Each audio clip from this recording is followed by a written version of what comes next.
Oh, butter sausage. Butter me up and call me a biscuit. All right, guys. What's going on? My name is Tufty Tuft. Welcome to another Tower Talk episode number 10. We got Blue Westlaw. Woo, lit. We got Versus the Stream. And we got the True Vanguard as our guest this week. Indeed. Say hello. Happy to be here. Hello, indeed. Some of you guys may or may not know, but True Vanguard has pioneered the sky sniping technique with his Titan. Do you want to explain that a little bit? True Vanguard, Yeah, sure. And actually talk about the thrill it is to snipe somebody out of air, or in the air, I should say. It's easily one of the most rewarding feelings in the Crucible, for me at least, personally. You know, the second I saw the Empyrean Bellicose, that was going to be a thing, I thought, hey, you know what?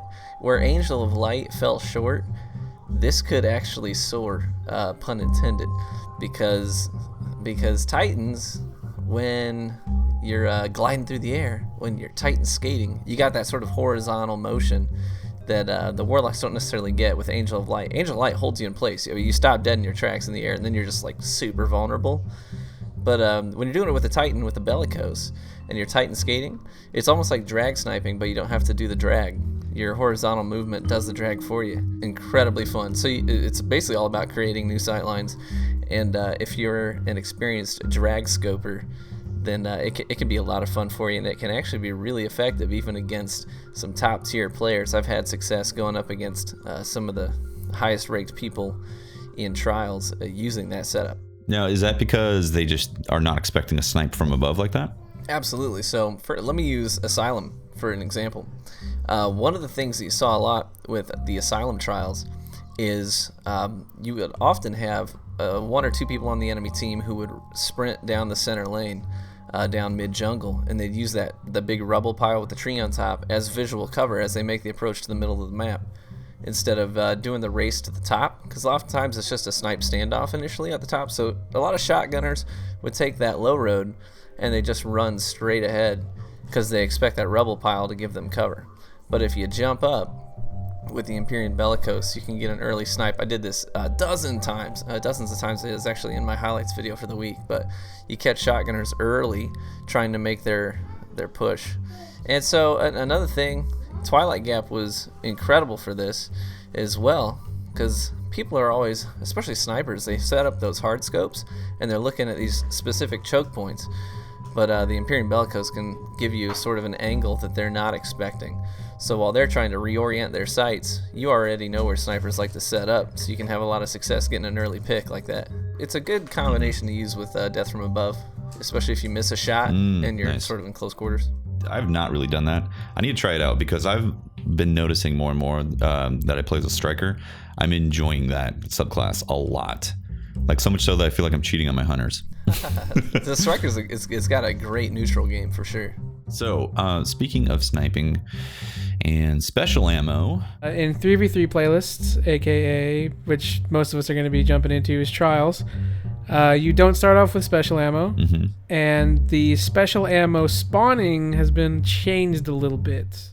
But I'm excited because now you don't start with special ammo, and special ammo itself is a little more valuable, which I feel I've felt this way for a very long time, that special ammo should be special ammo. It's not something that people should just run around with. Yeah, it's staggering the number of people that you see if you look at their stats online, especially these top tier players that you go against in the higher end of your card in trials, and you compare the total number of primary weapon kills to special weapon kills. Most of them that I've come in contact with, at least, most of them have more special kills than primary kills total in the Crucible.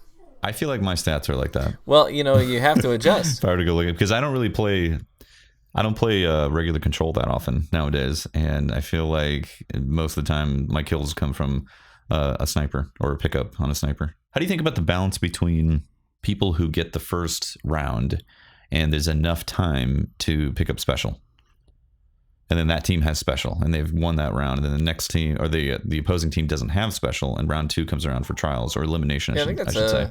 That's How do you guys feel legitimate about concern, but I think at the same time, it's going to cause people to play a little bit more cautiously on round one. If you don't have the special ammo to get because most of the rounds, round ones that end abruptly, giving only one team access to special ammo, most of those are because of special weapons that give you those quick picks. Like it's a triple sniper or something like that. So it's actually going to slow down round one considerably. Interesting point. Yeah, that's very true. And also, there are a lot of times where you can actually just wait out that 15 seconds.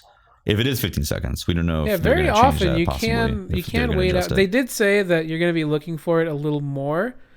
So I can only assume that means that the special ammo crates are going to spawn a little less frequently. Because as of right now, at the end, like after about a minute and a half of playing around, special ammo is going to spawn.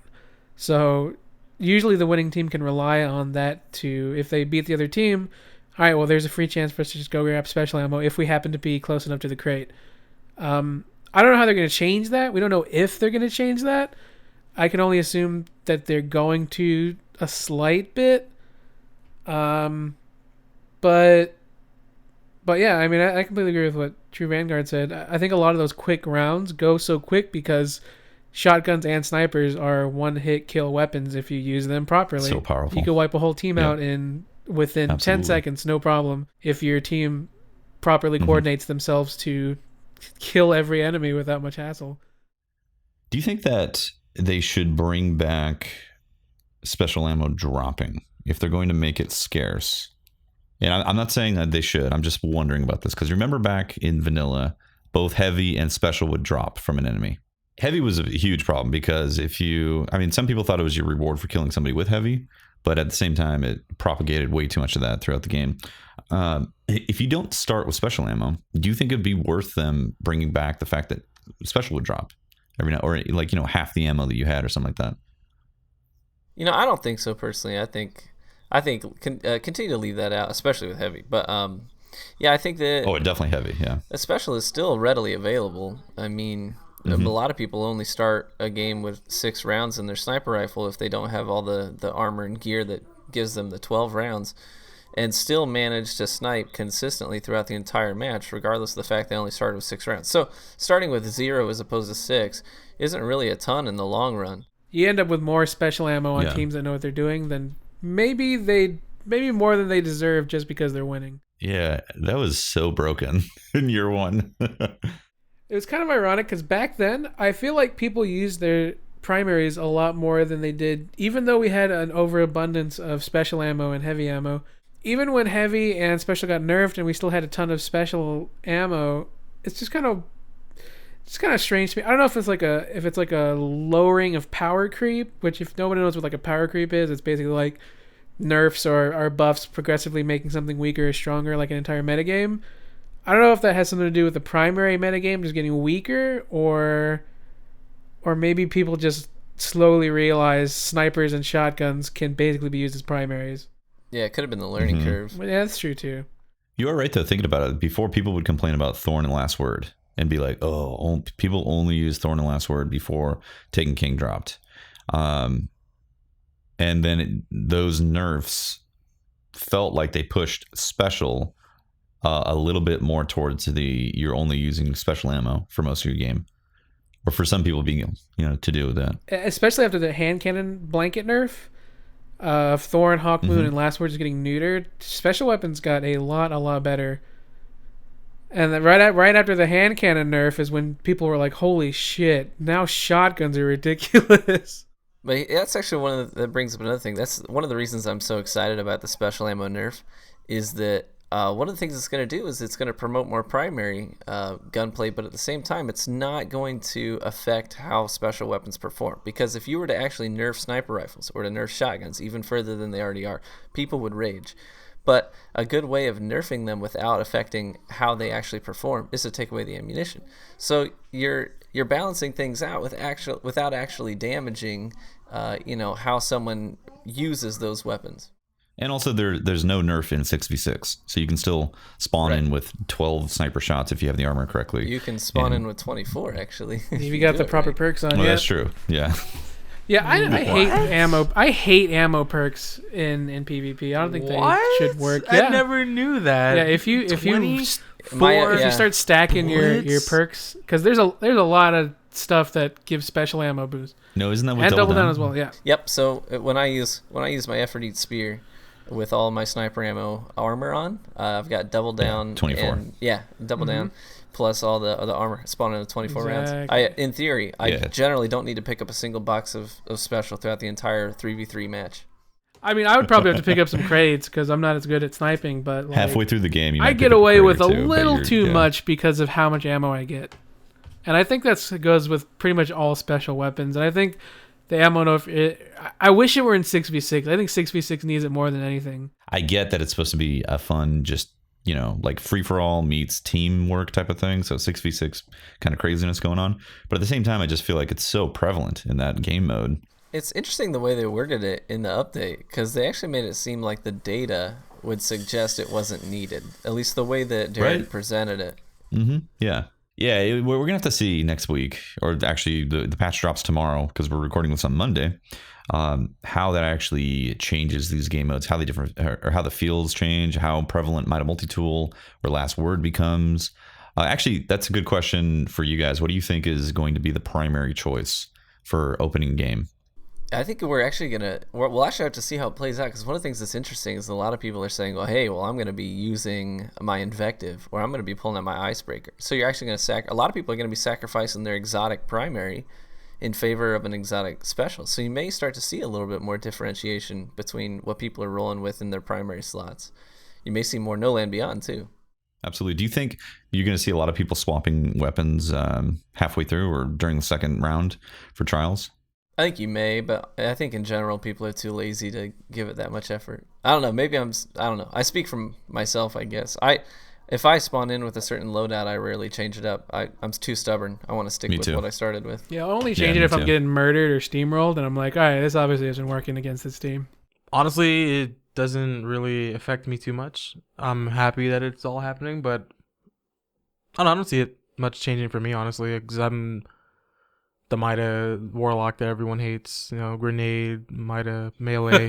Crispy I don't really nades. rely on my Are you Easy- a easy bake secondary, nades. Are you a Viking funeral spammer? Ugh. Yeah, because we're so OP, yet the most Just inconsistent thing in the game. But we're not gonna talk Casually about chuck that a right grenade now. off in the corner and like make We're three talking people about burn. Ammo nerves. Oh my god, I love the tiers, man. It's bad. I think it's a little overpowered, but at the same time, it's like I feel like every A class. little? I think Hunter Shadestep is dumb. I think Viking Funeral is dumb, and okay, to be fair, I actually don't think anything on Titan's dumb right now. So Titans are at a really good place right now, in my opinion. They're really. I love using them. A lot of people complain about Titan skating and say that that's an abuse of the mechanics. I don't agree at all. I don't agree neither. It's like if you compare it to games like Gears of War. Look at Gears of War's cover system, and you take that cover system and you create wall bouncing, which has become a huge part of the game and it actually takes a lot of skill. Not everyone can Titan skate. I have people telling me, "Oh, I wish I can do it. I wish I can do it." Obviously, it's not something you can easily abuse if it's abusable. It's just one of those things that's like it's part of them. You know what I mean? it doesn't really change the fundamentals of what it does. Whereas with me, if it's a glitch, it totally changes what the thing does. Then it's questionable to me. Yeah, Titan skating, you're not pulling out your ghost to cancel something. Wow. Pull your ghost to cancel a burn? Wow. I was referencing the shade step glitch. Yeah. Oh, that's what it is. Oh, my bad. I actually have not shade step glitched yet. I don't even know how to do it. So I did not realize that's how you do it. Good. Oh my god. I hate exploits. I never use them because eventually they get patched, and I never want to rely on something that gets patched. You can't understand what to do exactly in that situation because Right. the hunter's like fucking moonwalking across like the goddamn moon when he does it. Like I don't know what to. He's Yeah. flying, dude. Now, granted, that's really not going to change how the game is played for anybody unless you're going against someone who is extremely highly skilled. Because the average player is not going to really master that, nor are they going to use it effectively. Yeah. But at the same Yeah, time, Louis dropping that would be god. Exactly, but that does mean that the poor sap that does get match made against these people, the skill gap is even further. His chances are even less at that point. That's actually a good segue to talk about some of the matchmaking changes that happened. Supposedly, they brought some matchmaking changes that were from Iron Banner and in Control and all that into Trials of Osiris this weekend. Yeah, what do you guys think? How did it fare for you guys? I had some interesting experiences. Myself and KJ Hovey and Manigator on our Friday runs, we encountered a few games where it literally looked like their red bars were painted green, and that's the only thing that changed. Like we had solid 3 green bar teams that we went against that were teleporting all over the map, and we had we actually took a couple of losses to teams like that. It was just really confusing because you're like, hey, his connections look good, but by and large, I didn't notice much of a change. I mean, that was just that was one afternoon out of my whole weekend of gaming, and for the most part, I didn't have a ton of issues with lag. Fascinating. Yes. Friday for me on the Xbox was ridiculous. It was a combination of either going up, so we'd either get a team that we could 5-0, and then the next team was quote unquote sweaty or playing very try hard, as in just staying outside and waiting until the control point spawns. And then it was a 50-50 chance of whether or not they were going to be painted green bars or a decent connection. And that sucked. It really sucks, because when you get those painted green bars, it's once again the net code having problems computing whatever it is that is trying to happen in the game. And you get people getting sniped around corners. You have delays of like 500 milliseconds sometimes a whole second of kill registrations, bullets shooting you around the corner and all that. It's a painful process if you enjoy the game and want to play it, which I do. I enjoy it and I want to play it. I want to keep on playing it. But when I go up against those type of teams, it makes my emotions swing heavily. It was a little bit better on Saturday for PS4. But on Xbox, it was one of the worst Trials days I've experienced to date in terms of matchmaking. So maybe it was just that day. I don't know. Yeah, I didn't play a whole lot of Trials, but the little bit I played at Control and Skirmish, I feel like I didn't notice a whole lot of difference, quite honestly. Skirmish seemed a little bit better than Control. I think that's mostly because I played Skirmish not too long after Bungie announced the changes. So I think a lot of people decided, hey, I'm going to try out the Control, or I'm going to try out the Skirmish connection, see if that works. So there was a bigger pool of players to pick from.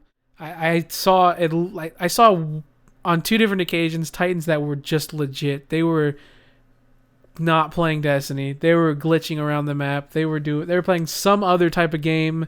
I don't know how they were playing Destiny, but that was not the Destiny that I have come to know and love. It was ridiculous, dude.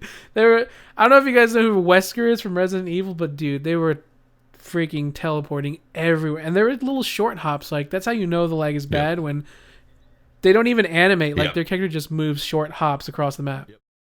I love it when I die and then the guy pulls up his shotgun and kills me with it. On the kill cam. I'm like, my favorite. What? My favorite is when you just randomly you're involved in this giant electric explosion, and then after you're dead, looking at your body, then you see a Titan striker do his super animation. Yes. And you're like, what? Yep.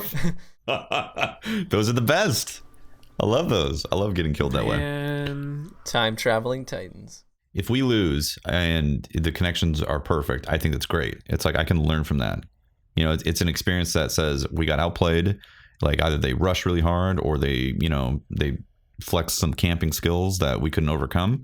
I think that's legit. It's a great way. It's a great learning experience. When we lose from people who... See, I love it when I get outplayed. Yeah, exactly. Not lagged. Yeah, when you literally shoot people and they should be headshots that register, and then you die because you can't kill them from actually shooting them, that's just a frustrating experience. Yeah, I don't want to play that game.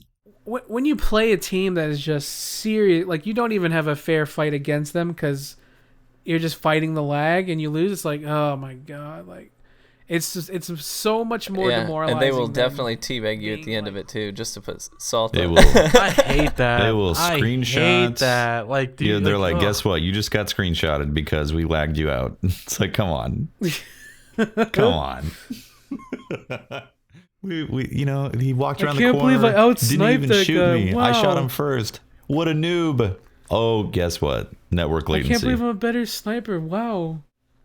He didn't even get to take a shot off because he's not even playing the same game as me. He's playing Destiny 1. I'm playing Destiny 3. It's so great. We could go on and on about Destiny lag, but we probably shouldn't. Really could. Probably should not keep beating that horse into the ground. What do you guys think of freelance? I'm very passionate about this. Mm-hmm. And I'm probably going to go on a mini rant here.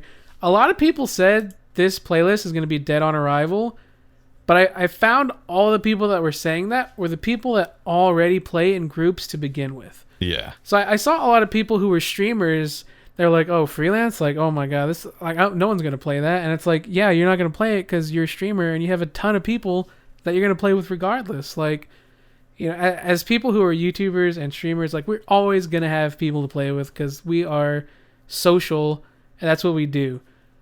But it's like that playlist isn't made for us. It's made for the people who don't have a clique of people to just go to play with. It's for the person that sits down and it's like, I just want to play by myself for a little bit. Like, I just got home from work. I just want to chill for a little bit, you know? And not get match made against a full team of Bomb Squad Yeah, kids. exactly. Yep. I don't want to go against Lumi and Anbu and all those. Like, come on, dude. I just want to go against. And that's another thing too. There's probably going to be obviously one or two great players that are probably going to murder, but it's better than going against like one or two really, really awesome players as opposed to like a whole team of Bomb Squad kittens versus Nkuch's competitive team or whatever, you know? It's like, Sometimes I just want to play by myself. Sometimes I just don't want to talk to anybody. I just want to play by myself, even while I'm streaming. Just talk to the chat and just play. So that's gonna be cool. That's gonna be cool to just play solo and not have to worry about going against a 4-man team and then melting my team. You know what I mean? Like, everyone's on fair playing field when it comes to working together. I know for me, I am also one of those people that would gladly jump into a freelance playlist for a couple matches just because I want to play a couple games, and I really do not want to get matched up against the 6 team. Like, for me, I'm definitely one of those people that's like, I'm probably going to back out of this if I get matched up to a 6 team because I don't want to get screenshotted. Because they're going to be like, oh, we just wrecked Tefty Tef because, you know, we're, you know, the 6-man team. It's like, I don't want to experience that. I know it's like a dumb thing to say to be like, that's my reasoning. But at the same time, No, it's totally true, man. Yeah. It's totally true. I know it goes through some people's thoughts, and like, I would rather just jump into a playlist like and have fun knowing that everybody's on the same playing field. Like Rumble right now is great that way. You can jump into Rumble and you know for sure it's only individuals queuing up in Rumble. Yeah, sometimes I just want to try out weird guns and weird setups. And if I go into skirmish or salvage, a lot of times I get paired up against full teams. I'm like, I can't practice that. I got to go full sweat right now. Exactly. Dude, 100%. Yep. And it's like, I want to use my fusion rifle. Hell yeah, dude. I think it's a lot of reason why Destiny's so sweaty right now is because people feel the need that they have to play with others in order to succeed in regular Crucible now. I see it more and more often. They're going in with actual teams of people that are like, all right, Leo, like, I'm not about to play like Crucible just by myself, dude. I'm not about to get steamrolled. Like, I'm about to bring my team in. So I think this is good. Playing by yourself is about as non-sweaty as you can get because you're just going in there by yourself. And I think hopefully, I don't know how it's going to turn out, but hopefully the freelance playlist is going to be a good opportunity for people who don't want to sweat. I hope it's successful. Which is a lot of If people. it was that, like, if it was the go-to place if you don't want to sweat, that would be fantastic, honestly. Yeah. Community chill. The chill playlist, you know? That would be really nice. Just like you said, Vanguard, True Vanguard, like going in and trying out some weapons. And when you get matched up against a team, you're immediately like, I guess I have to go with my main loadout to try as hard as possible because these guys or gals going full try hard on me, you know? Yeah, and it saps the fun out of it. Mm-hmm. Exactly. Yeah. So I hope that's a solution. And it just perpetuates the meta. Yeah. It does. Yeah. True Vanguard is super anti-meta, though. He goes against the meta with his flying That's sniper true. and just I domes them. do hate playing the meta. I hate it. He goes against the grain. I literally, every time I stream, people are asking me, why are you using that? That's bad. Why do you use that? I'm like, dude, I'm the kind of player. I'm going to play with the thing that puts a smile on my face. I don't want to use the 1,000-yard stare. I don't have anything against it, but I don't like it. It's clunky, and I prefer this instead. I want to use my antinomy. And people are like, the antenna what? I'm like, the antinomy. It's a great gun, but you don't know that because you'll never put down your revive sniping sniper. Absolutely. So that is freelance. I think we can all agree freelance is going to be good and hopefully successful. You guys want to talk about damage referee? Oh my! This has been needed for so long, and I'm surprised they didn't have it there to begin with. Well, there's a lot of things that we can be surprised that they haven't had from the beginning. So damage referee. Yes. I guess I'll go over that real quick. Essentially, they're pretty much going all in, saying if your connection's bad, chances are you're gonna perform worse because of it, and if your connection's good, then, well, your connection's good. You're there to play Crucible the way they intended it to. Paul literally said, in the weekly update, if your connection is bad, we'll be giving you even more reasons to improve it. Expect to lose fights a lot more often, even if you think you shot first or escaped behind cover in time. So, just because it looks like that on your screen, if your connection doesn't supplement that, then, well, chances are it's not going to work out how you expect it to. I hope it works like exactly how he says it. Like, that it's going to be great. I pray to God. That's the thing. In theory, great. In practice, let's hope it's that. Let's hope yeah, exactly. That's how I feel too. Because there's a lot of gray area that he's talking about right there. Well, that was quick. That was a great short topic. Well, we hope it works. I mean, there obviously isn't a whole lot that we can talk about. We can only speculate. I'm hopefully optimistic, but maintaining my realism at the same time. Hopefully optimistic. That's pretty much all of Destiny. Wait, hold up. But going back to the damage referee, how much of the population do you think has suboptimal connections? I don't think most people do have suboptimal connections. I just think how we're connected makes it awkward. So that's where you're talking about the gray area. Mm-hmm. If I'm playing against people who are in a totally like a country that's across the world, then we're both going to have awful connections, and the damage referee is going to be the exact same as it is now, where both of us are sucking the life out of each other with our lag and making it unfun and stuff like that. So I'm hoping with this works in tandem with the new connection-based system that they're apparently working with. Mm-hmm. I'm hoping that works to the point where it truly only affects people who genuinely have bad internet, you know? Because right now, it's not that people have bad internet, it's just that we're connecting to each other in a way that we can't connect properly. You could say that we don't have dedicated servers or that the netcode is just bad. Oh boy. Here we go. Right? Again, I hate talking trash to engineers that I don't know and crapping on work that probably took years to work on, but it's just playing the game so much, it feels like the netcode just is kind of patching things together. I would absolutely love to have some dedicated servers. I would absolutely love to have solid connections. I would love to be able to matchmake it with my friends and my enemies on command. And yeah, that would be my dream. That's my ideal Destiny. A crispy, clean netcode that has very minimal trades. Hardly ever. Like, you hardly ever want to see a trade unless it's legitimately you both shot the shotgun or the snipes at the exact same time. Please don't place me with a dude in Iceland. I can't play against him. He can't play against me. We can't do it.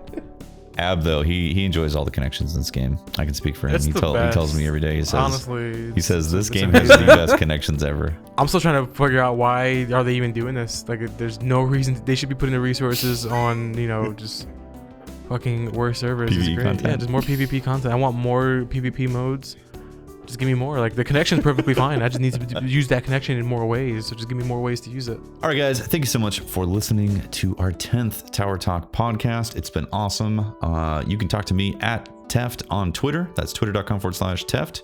You can also catch the streams I do for PlanetDestiny, twitch.tv/planet_destiny. That's Tuesday, Thursday, Saturday evenings. And also catch my personal streams on my personal channel, twitch.tv/TeftyTeft. And you can talk to me at Versus the Stream, which is twitter.com/Versus the Stream, as in VERSUS the stream. You can also catch me on the Planet Destiny Twitch channel on weekends at twitch.tv/planet_destiny. And you catch me on my own personal Twitch channel, which is twitch.tv/Versus the Stream. My name is Blue Waslow. You can catch me on Twitter at Blue Waslow. You can see me twitch.tv/Blue Waslow, and probably never at youtube.com/Blue Waslow. True story. And I'm True Vanguard. You can find me on YouTube.